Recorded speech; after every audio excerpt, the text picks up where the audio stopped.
Hi guys, welcome to Office Blokes. I'm Office Bloke Mike. I'm Office Bloke Max. Yeah, just me and Max today. Daz is away in the good old US of A at the moment. Sunning himself, supposed to be shorts and t-shirt weather there at the moment. So it's not here, I'll tell you that. We haven't seen the sun for at least like 3 or 4 weeks. Yeah, exactly. At least, because it's just been dull and overcast. I know we always complain about weather over here, but to be fair, it's terrible. It's well worth complaining. It's terrible. Even the summer this year was terrible. I know. I mean, at least it's dry, I suppose, but I mean... Yeah, absolutely. We've got Doctor and Talented today. Yeah, right. I remember saying we've done one quite a while ago with this, but I can't quite remember. Do you know what? We used to do these quite a lot, I think, like last year, but then the videos became from 15 minutes to 45 to 50. You go right, okay. Yeah. But I saw the title of this and went, this looks really good. Yeah. So it's, right, okay. A detective realises the cop is actually the murderer. Should we get into it? Wow, yeah. Nice one. While cops are here to help and protect citizens, what happens when they're actually secret killers in disguise? Was it Kelly? Yeah, right now you're charged with murder, and it is Kelly. No! Here are 3 examples of when cops try to get away with murder, starting with the horrifying case of William Talley. On the 11th of May 2019, police received a worrying phone call explaining that former police sergeant William Talley had been in an argument with his girlfriend, Kelly Levinson. At some point during the fight, he fired gunshots at her. William quickly left the scene, stealing Kelly's truck, but was worried he may have done more damage than he realized. So I don't know anything since then. So nobody's here been injured? No, that's what I told him when I called. He told me that he was in over. The police had to immediately treat this like a crime scene and decided to search the house to ensure Kelly's safety. There was one thing on the officers' minds, and they were all silently pleading that they wouldn't find her dead. Deputy Brown, who used to work with Talbot. There's a dog in there. Yep, she's right there. Sorry again, man. Upon entering the house, evidence of some kind of physical altercation was scattered throughout. As they entered the kitchen, though, they would find Kelly's dead body lying on the ground. Wow. With all the evidence the police had, it wasn't difficult for them to determine their main suspect. But catching him was another matter. They knew that William had received both police and SWAT training, so he'd be difficult to catch. However, all of a sudden, police received a phone call informing them William had gotten into a car crash. The cops rushed to the hospital where they found their #1 suspect waiting for them, bruised and bloodied. We're gonna take care of you now.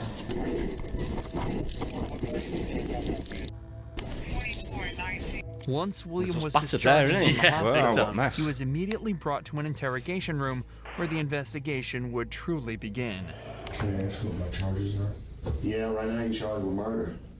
You're charged with violation of oath of office, and you're charged with possession of a firearm during the commission of a crime. Who? That's what we're hoping you can tell us. Maybe once we start talking about it a little bit. It wasn't Becky, was it? Was it Kelly? Well, was it cop? William mentions 2 names here, Becky and Kelly. Of course, we know Kelly to be his girlfriend, but William was actually married to another woman named Rebecca Talley who he'd been cheating on. Oh, wow. William obviously appears dazed and confused, but whether this is just an act or not is another question. He'd spent multiple days in the hospital and was discharged after being medically cleared, so it's unlikely he'd still be this out of it. Regardless, it at least seems to be keeping him calm. At least for now. And you can sign this. Nobody's talking with me about things. Well, we're gonna get to that. That's what we're hoping to get to. No, I'm not talking until somebody talks to me. I can tell you who, if we can get started there. And it is Kelly. No! Don't do that. No! Tally, come on. Tally. Bill. No! No! There's a small chance William really is this distraught over Kelly's death, but he was completely unaware of what he was doing at the time. Do we believe that? No. No, For some reason, no. I mean, the fact that he's worked in law enforcement and SWAT and this, that, and the other, you think, personally, I think he's probably good at faking it a bit, trying to plead that, he had no idea what he was doing. Yeah. I tried to get a leaner sentence sort of thing going forward, because he probably knows he's banged to right, so I'm guessing. Oh, God, yeah. Innocent until proven guilty, but, I think he's guilty. But I also want to know how he got into the car crash. Yeah. Because you think, is he off his head on something, or is he like... I mean, did he do that on purpose? So he was taken to hospital to... Yeah, exactly. Again, and fake this sort of like the memory part of things. See, that's what I thought, but then he said he was medically cleared. So I'm like, right, so he's fit to be interrogated. It's not like he was like, just wheeled out like, right. Yeah, absolutely. He's been cleared, hasn't he? He's fit for questioning, so... Maybe it's just because he's realised his killer he's throwing up there, or it's just... Yeah, I mean, that's something that's... It's quite to be fair, it's a physical reaction. It probably would be physical. It probably would be difficult to fake. Yeah. Unless you're sticking your fingers down your throat, then I would guess faking that would be difficult, to be fair. But unless he's like just thought he's really severely injured and then realised, and then been maybe told, the realisation, maybe. Yeah, maybe. It's quite a big shock, but who knows? Yeah, who knows?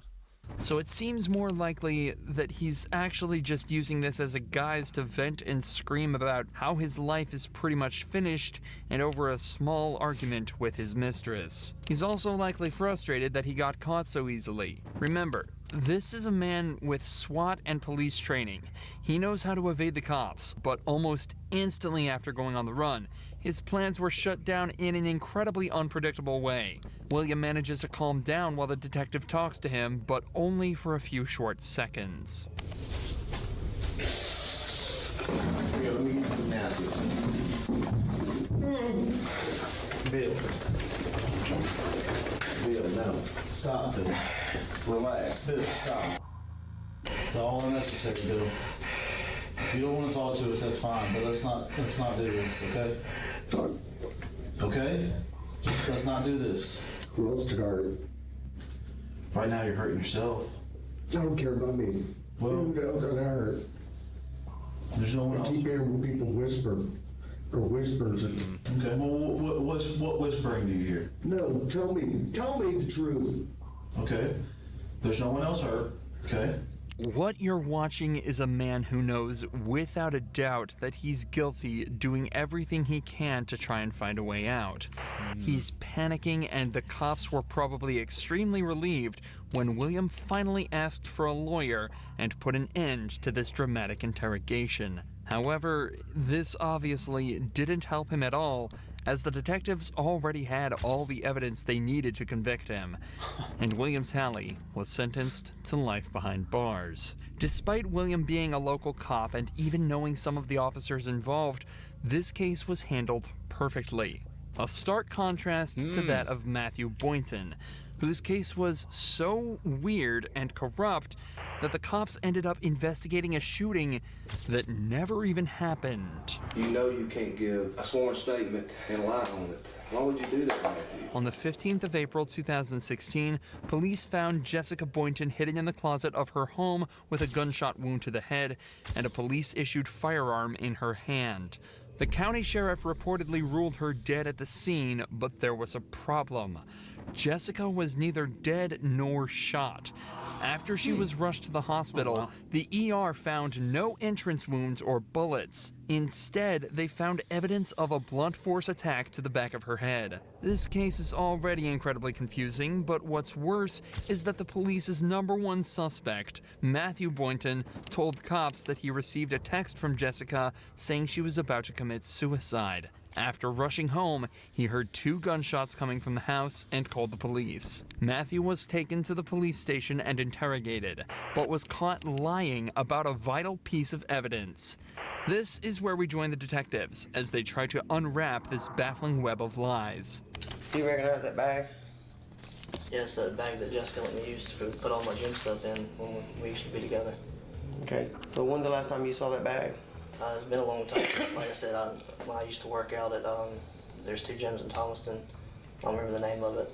I used that one, and I had a gray Nike bag I used to work out in.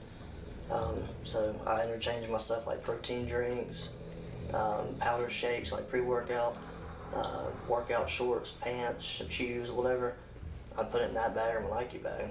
Suspects who aren't telling the truth tend to over-explain as they feel they have something to prove to detectives. If they can give lots of information over, they think it'll convince the detective that they're not lying, as they couldn't possibly make all of that up. However, in actuality, suspects telling the truth will give a more instinctual, simplified answer to the question because they don't have to think about it as much. Bear that in mind as the interview continues. So, when's the last time you saw that bag?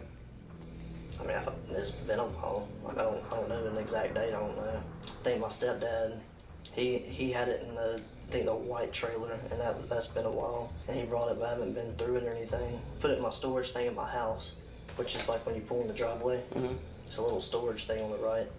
You open the door and it's got all my stuff in there. I had to clean some of it out recently. Yeah. He's waffling, isn't he? Definitely waffling and over-explaining there, without a doubt. It's a bit weird, though. He said he heard 2 shots as well. So yeah. Well, yeah, I agree. That first thing at the start of it, he was like, "Oh yeah." So there's a gun found with bullets. There was no entrance wound, and then just blunt force found. I'm not sure that's enough to be like. So he must have, if he's done that, which I'm guessing he has. Yeah. He must have known that, and to put a gun in her hand or whatever he did, you know, they would have found entry wounds, they would have found blood, they would have found all that. So surely you'd why shoot would you... her afterwards? No. Or maybe well, yeah, at least if you hit her over the head, then like I say, shoot afterwards. So at least they go straight to that. It makes any sort of sense whatsoever, because it doesn't. Completely. Not that they've missed like a blunt wound anyway, because they're doing autopsy and they check it all out Yeah, anyway, absolutely. wouldn't they? So, he must know that because he's a copper as well. So maybe not a good one.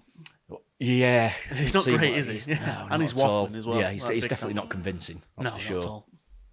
That was tossed in there, but I mean, it's in there with a bunch of my stuff, like a brown tub I used to keep in my old patrol car with gym stuff in it and work stuff. Remember, that answer was given in response to the question, when was the last time you saw this bag? Something that could have been answered in a single sentence. The detectives already knew that Matthew was lying about this bag, as that's the whole reason he was brought to this second interrogation. But now they're 100% sure he's hiding something, and they're about to call him out on it. All right, Matthew. I've known you a long time. When y'all were in the process of moving, and you moved into the house that you're at now, your residence, did you or did you not see this bag? Yes, sir. It's in my storage room in the garage. Now, why would I be holding a picture of this bag? I guess because Jessica brought it into you. Why would Jessica have it if you had it at your house? I don't know. I guess somebody got it from my garage or my shed. Who would have gotten it? There's a couple of people. Okay. I don't know All right. exactly who. The bag was completely filled with female clothes. And this is one photo of it. That's not yours. No. This whole thing might not seem like a big deal, but it's actually the root of a much bigger problem. This bag, along with everything in it, belonged to Jessica. So when it was discovered in Matthew's possession after he told police that he'd handed all of her belongings over, it confirmed that he had been lying under oath. Again, a small issue at first, but now that the detectives know he's comfortable lying about this, they know that almost every piece of information he's given them could be completely untrue. The bag was turned into us. We have possession of the bag. We have evidence that says it came out of your storage room. Is that true? Yes, sir. Is there anything you'd like to say? No, sir. Do you believe that statement to be accurate and true? Not now. Did you believe it then? No, sir. Matthew has now essentially confessed to stealing the bag of Jessica's belongings and lying under oath. There is the question of why he did this, but we haven't even gotten started on the assault part of the case. Why Jessica was found unconscious in their closet after allegedly texting Matthew she was going to shoot herself. As it turns out, though, the police would also never move on to that part of the case, and it remained completely unanswered. Matthew was charged with stealing and lying under oath, and after being placed on administrative leave, he resigned from the force, but went completely uncharged for whatever happened on the night of April 15th. Many people have been left wondering why that may be, but the most obvious answer lies in police corruption, and the facts that the county sheriff just so happened to be Matthew's granddad, the same sheriff who lied by pronouncing Jessica dead at the scene.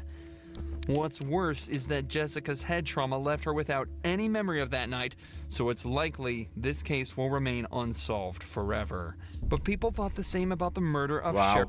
That's crazy. That is. Oh, that's really bad. I don't think it was going to end like that. No, not at all. I thought, he's lying, nice one, easy murder charge. That is crazy. Absolutely incredible. But nothing lines up, so they went. So that must have gone to a federal judge, and then he went. How could you pronounce dead at the scene, though, and then.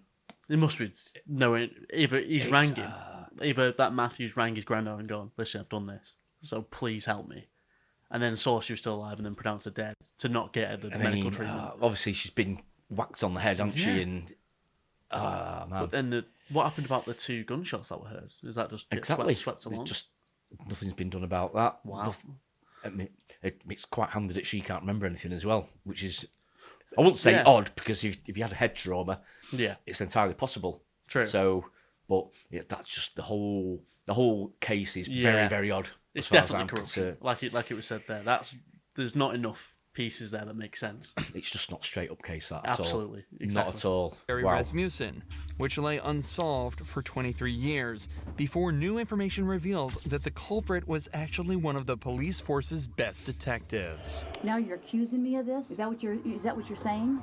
After decades of investigations, DNA evidence revealed that Stephanie was very likely the culprit of a murder committed in 1986. Because of the high-stakes nature of the case, the detectives made sure to meticulously plan this interrogation. Stephanie was a really successful detective herself, and she had recently received recommendations for her good work on a theft case.